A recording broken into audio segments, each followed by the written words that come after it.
തന്നെ പറയുന്നത് താൻ സർക്കാർ ആശുപത്രികളിൽ മരിക്കാറായി, എന്നിട്ട് സ്വകാര്യ ആശുപത്രിയിൽ പോയാണ് എന്റെ ജീവൻ രക്ഷപ്പെടുത്തിയെടുത്തെന്ന് ഇന്ന് അദ്ദേഹം പറഞ്ഞിരിക്കുന്നു. സജി ചെറിയാൻ മന്ത്രി അല്ല, ഉണ്ടായേക്കാം. അത് അയാളൊരു അനുഭവം പറഞ്ഞിട്ടുണ്ടാവും. ഞാൻ സ്വകാര്യ ആശുപത്രിയിലാണ് പോയതെങ്കിൽ എൻ്റെ ജീവൻ ബാക്കി ഉണ്ടാവില്ല എന്ന് വിശ്വസിക്കുന്ന ഒരാളാണ് ഞാൻ. എൻ്റെ ജീവൻ രക്ഷിച്ചത് സർക്കാർ ആശുപത്രി ആയതുകൊണ്ടാണെന്ന് വിശ്വസിക്കുന്ന ഒരാളാണ് ഞാനതിപ്പോൾ നിങ്ങളെ പത്രക്കാരുടെ മുമ്പിൽ ഇപ്പോൾ പറയുന്നത് മാത്രമല്ല. ഞാൻ എൻ്റെ ചികിത്സ കഴിഞ്ഞ് ഞാൻ മെഡിക്കൽ കോളേജിൽ വന്ന് എനിക്ക് അവിടെ നിന്നൊരു സ്വീകരണം നൽകിയിരുന്നു.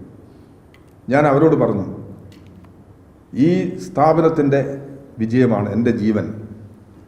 ഞാൻ എൻ്റെ അനുഭവമാണത്, എനിക്ക് ചികിത്സയിലുണ്ടായ അനുഭവമാണ് ഇത് ഞാൻ പറഞ്ഞില്ല. ഈ ജയകുമാർ ഡോക്ടർ ഉൾപ്പെടെ അവിടെ എൻ്റെ ചികിത്സിക്കാൻ വേണ്ടി വന്നിരുന്നത്. അതുകൊണ്ട് അത് വിട്ട് ഞാൻ വിട്ടത്, ഞാൻ അതിനെക്കുറിച്ചൊന്നും കൂടുതൽ പറയാൻ ആഗ്രഹിക്കുന്ന ഒരാളല്ല. ഈ സർക്കാർ മേഖലയിലെ ഡോക്ടർമാർ രണ്ട് പ്രമുഖ സംഘടനകളാണ് medical officer association, medical college teachers association. ഒരു കഴിഞ്ഞ കുറച്ച് കാലമായിട്ട് ഉയർത്തിക്കൊണ്ടിരുന്ന പ്രശ്നമാണ് ഈ സ്റ്റാഫ് പാറ്റേണിലുള്ള പ്രശ്നം. ആ സ്റ്റാഫ് പാറ്റേണിൽ ചില പ്രശ്നങ്ങൾ ഉണ്ടാകും. സ്റ്റാഫ് പാറ്റേൺ പരിഹരിക്കപ്പെടേണ്ടത് തന്നെയാണ്, അതിൽ തർക്കമില്ല. നമ്മൾ നേരിടുന്നൊരു പ്രശ്നം എന്താണെന്നറിയോ? കേരളത്തിൽ നിങ്ങൾക്കെല്ലാം അറിയാം, കേരളത്തിൽ ഈ കേരള ഗവൺമെൻറ്റിൻ്റെ വരുമാനം കൊണ്ടാണ് ഇപ്പം നിലനിൽക്കുന്നത്. കേരളത്തിൻ്റെ അർഹമായിട്ടുള്ള നികുതി വിഹിതം പോലും തരാൻ കേന്ദ്രം തയ്യാറാവുന്നില്ല. കേന്ദ്രത്തിൻ്റെ ഈ സാമ്പത്തിക ഉപരോധം കേരളത്തെ പൊതുജീവിതത്തെ ബാധിക്കുന്നുണ്ട്. അതിനെ അതിജീവിക്കാൻ കേരളത്തിൻ്റെ എല്ലാ പ്രശ്നങ്ങൾക്കും പരിഹാരം കണ്ടെത്തുന്നതിന് വേണ്ടിയുള്ള ശ്രമമാണ് ഗവൺമെൻറ് നടത്തിക്കൊണ്ടിരിക്കുന്നത്.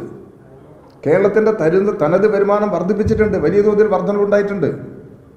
ആ വർധന ഉപയോഗിച്ചിട്ടാണ് ജനങ്ങളുടെ പ്രശ്നങ്ങൾ പരിഹരിക്കാൻ നിന്നത്.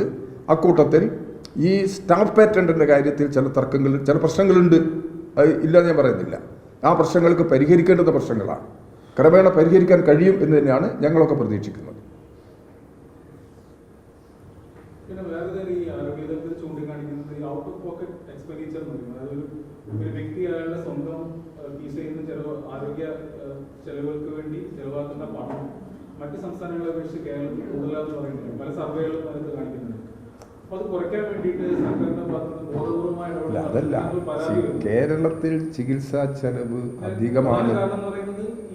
പ്രൈവറ്റ് ഹോസ്പിറ്റൽ അത് ശരിയായിരിക്കാം. പ്രൈവറ്റ് ഹോസ്പിറ്റല് ഒരു കച്ചവട കേന്ദ്രം പോലെ ചിലതിന് ഉപയോഗിക്കുന്നുണ്ട്. അതിനെ ജനറലൈസ് ചെയ്യുന്നത് ശരിയല്ല. സ്വകാര്യ ആശുപത്രികൾ തന്നെ ചെറുകിട ആശുപത്രികൾക്ക് മതിയായ സംരക്ഷണം കിട്ടണം. ചെറുകിട ആശുപത്രികൾക്ക് മതിയായ അതിൽ ഡോക്ടർമാരുടെ അഭിപ്രായം എന്താണെന്നുള്ളത് കേൾക്കണം. നമ്മൾ IMA പോലുള്ള സംഘടന ഉണ്ടല്ലോ, അത്തരം സംഘടനയുടെ അഭിപ്രായങ്ങൾ കേൾക്കണം. അഭിപ്രായങ്ങൾ കേട്ട് ചെറുകിട ആശുപത്രികൾ, സ്വകാര്യ ആശുപത്രികൾ നേരിടുന്ന പ്രശ്നങ്ങൾ എന്താണെന്ന് പരിശോധിച്ച് ആ പ്രശ്നങ്ങൾക്ക് പരിഹാരമുണ്ടാവുക എന്നുള്ളത് ഇന്ന് കേരളത്തിൻ്റെ ആരോഗ്യവുമായി ബന്ധപ്പെട്ട്, ജനങ്ങളുടെ ആരോഗ്യവുമായി ബന്ധപ്പെട്ട്, പ്രത്യേകിച്ച് ഈ വൻകിട സംഘങ്ങൾ, അമേരിക്കൻ കോർപ്പറേറ്റുകൾ ഈ രംഗത്ത് കടന്നു വരികയാണ്. അവർ വന്നു കഴിഞ്ഞാൽ പിന്നെ എന്താണ് ചികിത്സ, ഇതിൻ്റെ ഫീസ് നിർണ്ണയിക്കുന്നത് അവരാണ് തീരുമാനിക്കുക. വലിയ ഫീസായിരിക്കും. ഉയർന്ന ഡോക്ടർമാരുടെ സേവനം അവർ ലഭ്യമാക്കും. വലിയ തോതിൽ ശമ്പളം ഡോക്ടർമാർക്ക് കൊടുക്കും. മൈത്രയിലൊക്കെയുള്ള ശമ്പളങ്ങളൊക്കെ ഒന്ന് പരിശോധിക്കും. അത് ഇതായിട്ടെന്താ ബന്ധം? അതെ എന്താ പ്രശ്നം എന്ന് പറഞ്ഞാൽ എല്ലാ വിദേശ നിക്ഷേപം ഇതുപോലെ എതിർക്കുകയാണെന്നുള്ളത് കണക്കാക്കരുത്. എല്ലാ വിദേശ നിക്ഷേപം ഒരുപോലെ അല്ല. ഇവിടെയുള്ള ചില അനുഭവത്തിൻ്റെ അടിസ്ഥാനത്തിലാണ് പറയുന്നത്. കേരളത്തിൻ്റെ മറ്റ് വിദേശ നിക്ഷേപവും ആരോഗ്യ മേഖലയിൽ ഇന്ന് നേരിട്ടുകൊണ്ടിരിക്കുന്ന പ്രശ്നങ്ങളായിട്ട് ബന്ധമില്ല. വിദേശ നിക്ഷേപത്തിൻ്റെ പ്രശ്നം ഇവിടെ ആരോഗ്യ മേഖലയ്ക്ക് ഗുണകരമല്ല. അത് കോർപ്പറേറ്റുകളുടെ താല്പര്യത്തിന് വേണ്ടിയാണ് നിൽക്കുന്നത്.